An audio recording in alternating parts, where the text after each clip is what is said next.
Ladies and gentlemen, boys and girls, welcome back. My name is Nadia Sands. This, of course, is Learn How to Edit Stuff, and today it's DaVinci Resolve time. Okay. I did a DaVinci Resolve tutorial a little while back. A lot of you really liked that video, asked to see more, and I'm doing this video today because I was using DaVinci Resolve today at work, and someone was sitting over my shoulder and they saw me do something and they were like, how did you?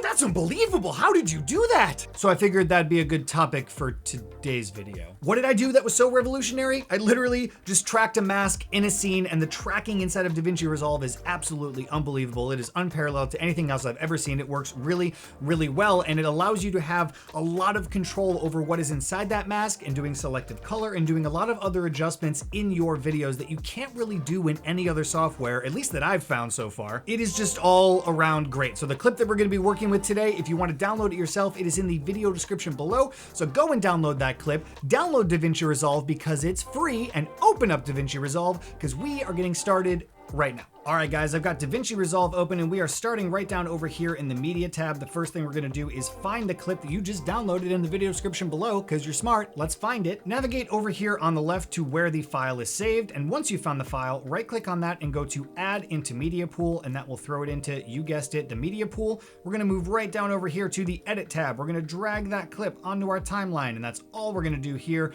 And we're gonna move straight into the color tab where all the magic will happen. Now, if you guys have not watched my last DaVinci Resolve video, you probably should, because I'm going to move through things a little bit quickly. If you've never used this before, it's your first time, go watch the video in the video description below, and then we do this one because this is part 2, that's part 1. Okay, anyway, after watching my last video, you will know that I like to set up DaVinci in a very specific way when I color grade. My first node here is going to be my highs, mids, and lows, so I will change the node label to HML. Then I will hit Alt-S on the keyboard to add a new node. I will label this Consat for contrast and saturation. Alt-S one more time, right click, label, and color. And then in these nodes, I'm gonna do some quick adjustments to get to a good place. I shot this video in S-Log2, so it does need a little bit of love. Contrast, boost that to about 1.2 area. Saturation, go up to about 80-ish. Come over to our highs, mids, and lows. I will boost up the midtones. I will drop down the shadows. Oh, not that much, holy moly. Drop down the shadows to a reasonable level, right about there looks nice, and raise my highs, and we're getting somewhere fairly quickly because this is not the tutorial for this. That's my first video. Again, go watch it if you want. We're tracking masks, but we need it to look.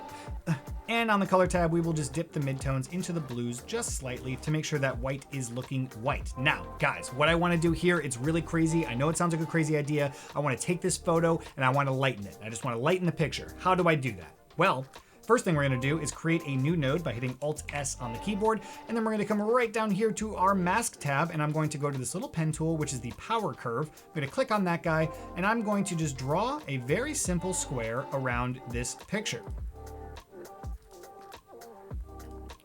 Ian, I did it. Now what? Well, if I scrub through this clip, nothing's happening. I'm just really drawing the mask around frame 1, which is totally fine because that's all we need to do what we need to do. There are 2 ways to automate masks in DaVinci Resolve. The first way is by far the easiest and the way that you should be using it pretty much every single time, and I'm going to demo that for you right now. We've got our mask set, and what we're gonna do is come right down over here to this little crosshair icon, which is our tracker. Click on that guy, and all we're gonna do is hit track forward, which is this little play button, and look at this, guys.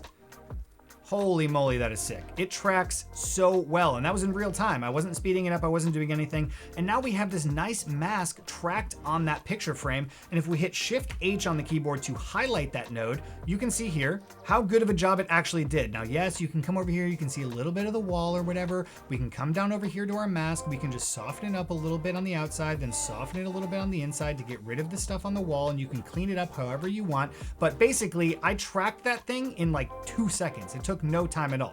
So now that we have this picture frame tracked on this node, I'm gonna hit Shift H again. What I can do is just start making my adjustments to that mask. So I'm gonna come over here to my levels, and I'm going to crank this up and make it brighter because that's what my psychopathic wanted to do. I wanted to make this photo brighter for some stupid reason. There we go. And now if I play this, all of my adjustments are nicely tracked onto that picture, and I have done everything I wanted to accomplish, and it took me no time at all just by simply tracking the mask using DaVinci's built-in tracker, which is insanely powerful. I've never seen something that can track that quickly and that well in any other program before, so that's why this is so exciting to me. I'm nerding out over mask tracking. This is what my life has become. All right, so that is the first way to track a mask. Now, say you want to track something and somebody walks in front of your frame and it's going to screw up the track because it doesn't track right. How do you do it manually? Now this way does take a really long time and it's kind of annoying, but sometimes you may have to manually track masks. So let's do that real quick for you. I'm gonna come over here to my tracker tab and I'm just gonna reset that track. The track doesn't exist anymore. We go back to square one. We're just here. It still has our layer adjustment on there, but I want to manually track this mask. I don't want to, but now I have to for this bit. Okay, so what I'm gonna do is come over here, make sure that my node is selected, come right down over here to corrector 4, and I'm going to tool that arrow down. And what I'm gonna do is actually just turn on this keyframe for corrector 4, which is gonna make all of these properties keyframeable. Now I'm gonna come over just a little bit over here, and I'm going to manually zoom in here using the mouse wheel to zoom in. If you push the mouse wheel in and then click and drag around, you can recenter it in the frame. And I'm just going to recenter all these points. And if you guys notice right down here, it is setting a dynamic keyframe to this next mask point. And I'm gonna just go to the corners here, then I'm gonna go a little bit farther down, recenter my thing, then I'm gonna do this. And this is gonna take a long time. It is not as easy or as fun as the mask tracking that we did at the very beginning of this, but hey, you may need to do this at one point. But this down here is an important thing to note because all of these keyframes can be used for everything, including color correction. We'll get to that in a little bit. But say you went and did this whole thing and you tracked it manually, that's the second way to track masks. That's the boring way. Let's go back to the old way, just to experience the magic of tracking again. Ah. So satisfying, and it took no time at all. Okay, I'm gonna go back to my levels adjustment, and I'm gonna right click on my points to get rid of that adjustment. Now say I wanted to change the color of these flowers instead of lighten the photo. What I'm gonna do is come right down here to my qualifier, my color picker. I'm gonna zoom in here and I'm going to grab just the teal in the flowers. I'm gonna hit Shift H on the keyboard to highlight what is happening on that node. I'm going to make the width of this color just a little bit thicker. I'm going to boost the saturation a little bit, lower down the luminance, raise the luminance as well so we're not getting any whites. You can see it happening in here. Look, I'll raise it. We don't want that. We want that. Clean up the black edges with clean black and feather out the whites just a little bit with clean white. And now, ladies and gentlemen, I have just selected in that mask just the colors of the flowers. Shift H again, and now what can I do in here? Well, very simply, I can come down here to my color wheels, and in the shadows, because they are a dark color, I'm just gonna boost this up into the oranges. And now I've changed the color of the flowers from teal to a really annoying orange. And it is tracked inside of that mask that we tracked earlier, and I am able to segment out the teal from the flowers against the teal of the wall because it is inside of that mask, and that is what we are tracking. Now, what I was saying before about the color corrector. Say I wanted these flowers to go from orange at the beginning to blue at the end. Now, how do I do that? I'm gonna turn on all of my keyframes right here for corrector 4. I'm just gonna click once on my circle over here to let DaVinci know that this is what I'm about to change, and then I will go all the way down to the end over here, and I will drag this over into the blue, right down there looking real fake and dumb, but you get the point. It has added a dynamic keyframe right down here in DaVinci Resolve. I'm going to turn that on so I don't accidentally make a mistake. Go to the beginning and check this out. Orange. And now it is fading slowly to blue to the end. And I have just animated those keyframes from the color corrector tab on this node that we have tracked the mask for. There's a lot going on here. It's a little bit complicated, but how sick is that? How easy is that? How long would that take in some other program to do? Probably a really long time. I am getting parched. This moment of realization brought to you by Harmless Coconut Water. Oh, or am I tracking this mask and changing the color? Bet you didn't expect that. Whoa! Okay, that one was a little...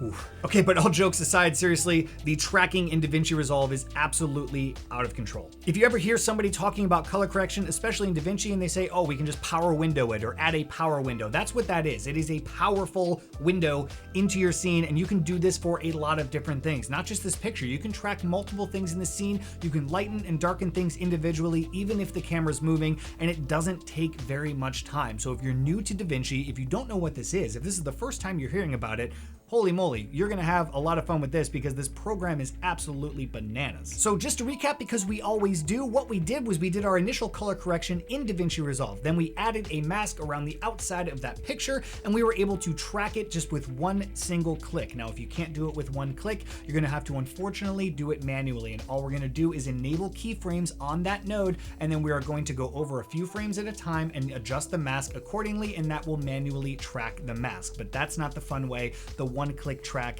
is absolutely the fun way. From there, we were able to lighten inside the mask. We were able to change the color of the flowers on the picture. And then we were also able to change the color of the flowers over time by animating the color correction window over the course of time using keyframes. We covered a lot of semi-advanced stuff in this video. If you guys ever got confused, if you ever saw me do something that you weren't really sure, go back and rewatch this video again.